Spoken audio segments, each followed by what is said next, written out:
So we're going to move on to section 4. This is talking about pedigrees. So you just finished talking about the dihybrids. When we look at a pedigree, basically it's showing us the family lineage of how a trait or a disease or some sort of disorder may be inherited through a bloodline. So we use this key here on the right. Males are represented by boxes, females by circles, and then to show that an individual has a trait or is affected by a disease, we shade in the box to show that they have it. When we show children, we draw a line between the two representing a marriage, and then a line coming down between them represents the children that they've had together. If we have twins, they basically just share a line so that it shows that they are kind of identical or sharing the same types of traits.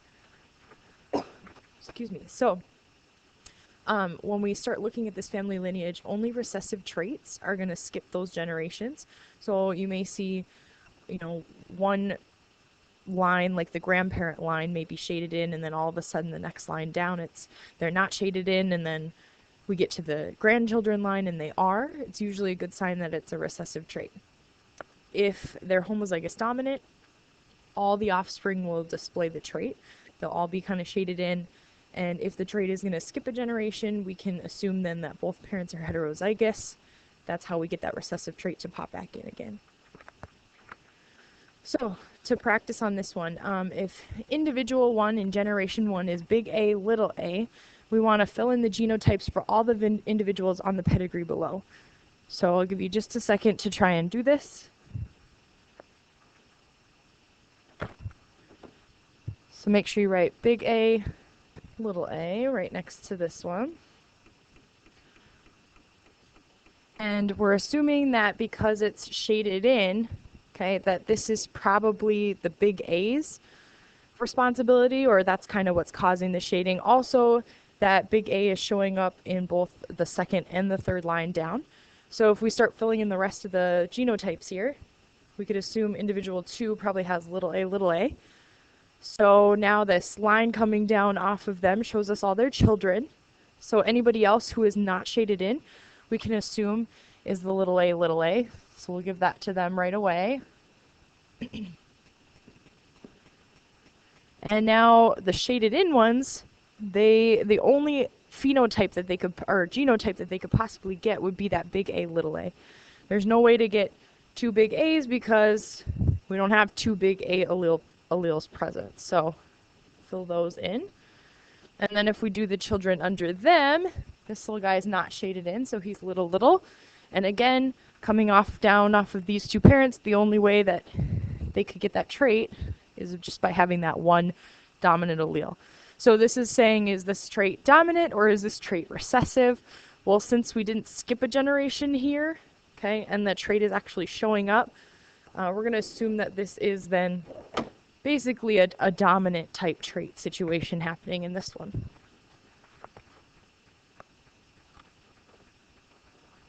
All right, so moving on to sex-linked traits. When we look at a sex-linked gene, it's usually carried on the X chromosome, and it's usually going to be recessive. So because of that, even though females might be carriers of it, it's really going to only show up in your males, because males only get one X chromosome, and that always comes from mom. So the Y chromosome they get from dad. They have to have an X and a Y to be a male, so that's kind of why it shows up more in them rather than in females. So if we look at something like hemophilia, hemophilia is sex-linked and it's recessive. It's a gene that reduces our body's ability to basically clot blood properly. So if you get injured, we have a really hard time like stopping the bleeding.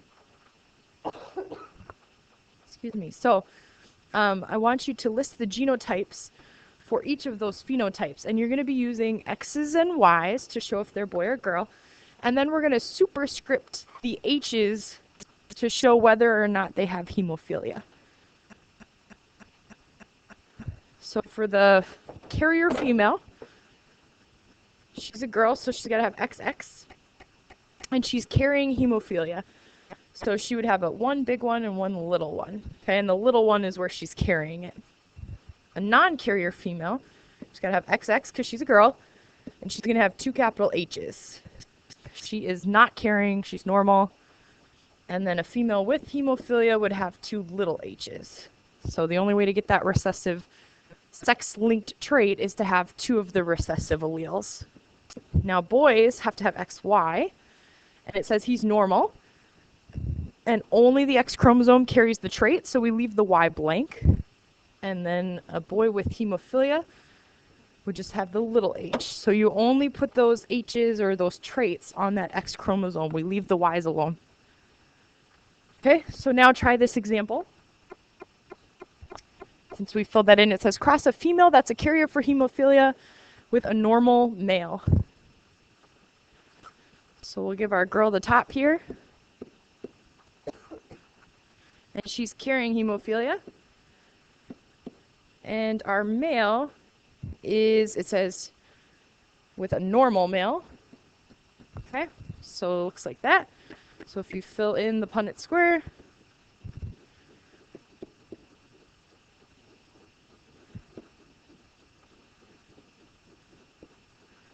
so we end up with kind of a mix of a lot of different options here. This female right here, she would be a normal non-carrier. This female here, she would be a carrier, but still normal. Excuse me. This boy is normal. And this boy right here would get hemophilia. So it's about a 25% chance that these two parents could get a child with hemophilia just based on their genotypes. This pedigree here is just showing a hemophilia type pedigree. When we do half of a person shaded in, it's showing us that they're a carrier of the disease. Okay, and if they're fully shaded in, then they have the disease completely. So you can kind of see boy-girl family lines. You can see where mom's carrying and then all of a sudden pops back up in the next generation. Or if it pops up in a generation and then sometimes we can pass that on as a carrier to the children. So it's just kind of showing some different options here. All right, when we talk about incomplete dominance, this is when we end up with a phenotype that's in between the two parents. So you end up with kind of a blending of their two mixes of phenotypes. So no matter what, the genotype has to be heterozygous, but we're not going to get that typical 3-to-1 ratio anymore. When we talk about phenotypes, instead we're kind of going to get a 1 to 2-to-1 type ratio. So our example is in snapdragons, which is a type of plant. Red flowers are dominant to white. However, that heterozygous genotype is going to give us a pink flower. Okay, so what we want to do is set this up, red versus white, to show how we end up with that pink brand new phenotype. And I'm just going to use R's. So red is dominant to white, so white will be little r. So let's cross red with white.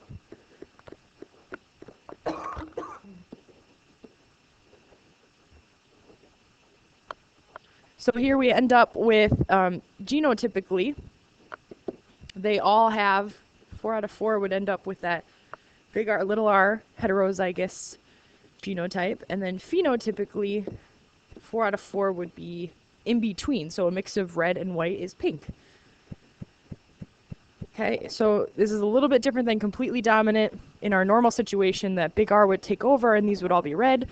But because it told us it was incompletely dominant, we now have to look for that in-between phenotype. And this picture is just showing what that would look like. So we cross the red and the white, end up with all pink. Okay, and then for the F2 generation, if we cross 2 pink ones, we can see where the red and white would pop back in now again. So it'd be kind of a 25% chance of getting those back. In a case of codominance, instead of having the blending happen where you get an in-between phenotype, we now exhibit both phenotypes of the parents. So you kind of end up with a spotting. So this example is just showing like a black cat mating with a white cat. And when we do that, all the offspring end up black and white spotted. And so you just kind of set it up the same way that we did the incompletes. Just make sure when you're writing your phenotypes that you're careful of that. Okay, so together, they're both being exhibited. So we get alternating black and white hairs, or you get those spotted look on an animal. And then polygenic inheritance. That prefix poly just means many. So this is when traits get inherited from a whole bunch of different genes. So things like height, eye color, skin color, hair color, these are all polygenic type inheritance patterns. You have more than just one trait that's influencing these, or more than one gene, excuse me. So it's not as easy as being dominant or recessive. It's kind of gets a little messy. So this picture is showing something like skin color. They're basically showing, you know, each type of parent. Okay, so like way on the left side here, this parent would have no alleles present for skin color, and then we kind of work our way in the middle. This person has 3. This person has all 6 alleles present for skin color. So we can see if, like, you know, a white person and somebody here at the 3 range mix, well, the most they could give their kids would be 3 alleles total. So no matter what, the darkest skin color their child could get would be the 3. Okay, but usually they'd end up somewhere in between the 2. And vice versa. You know, if you have somebody who's super dark skinned here at a 6, and they also have a child with somebody here at a 3, okay, they're probably going to, they can't really have a child anything less than that 3. So, you know, no matter what, one parent's going to give kind of their maximum, I guess. So you really can't have 2 dark-skinned people having a light-skinned baby, and vice versa. You can't have 2 light-skinned people having a dark-skinned baby. So you can only give what alleles that you have. Okay, and we're going to stop this section right here.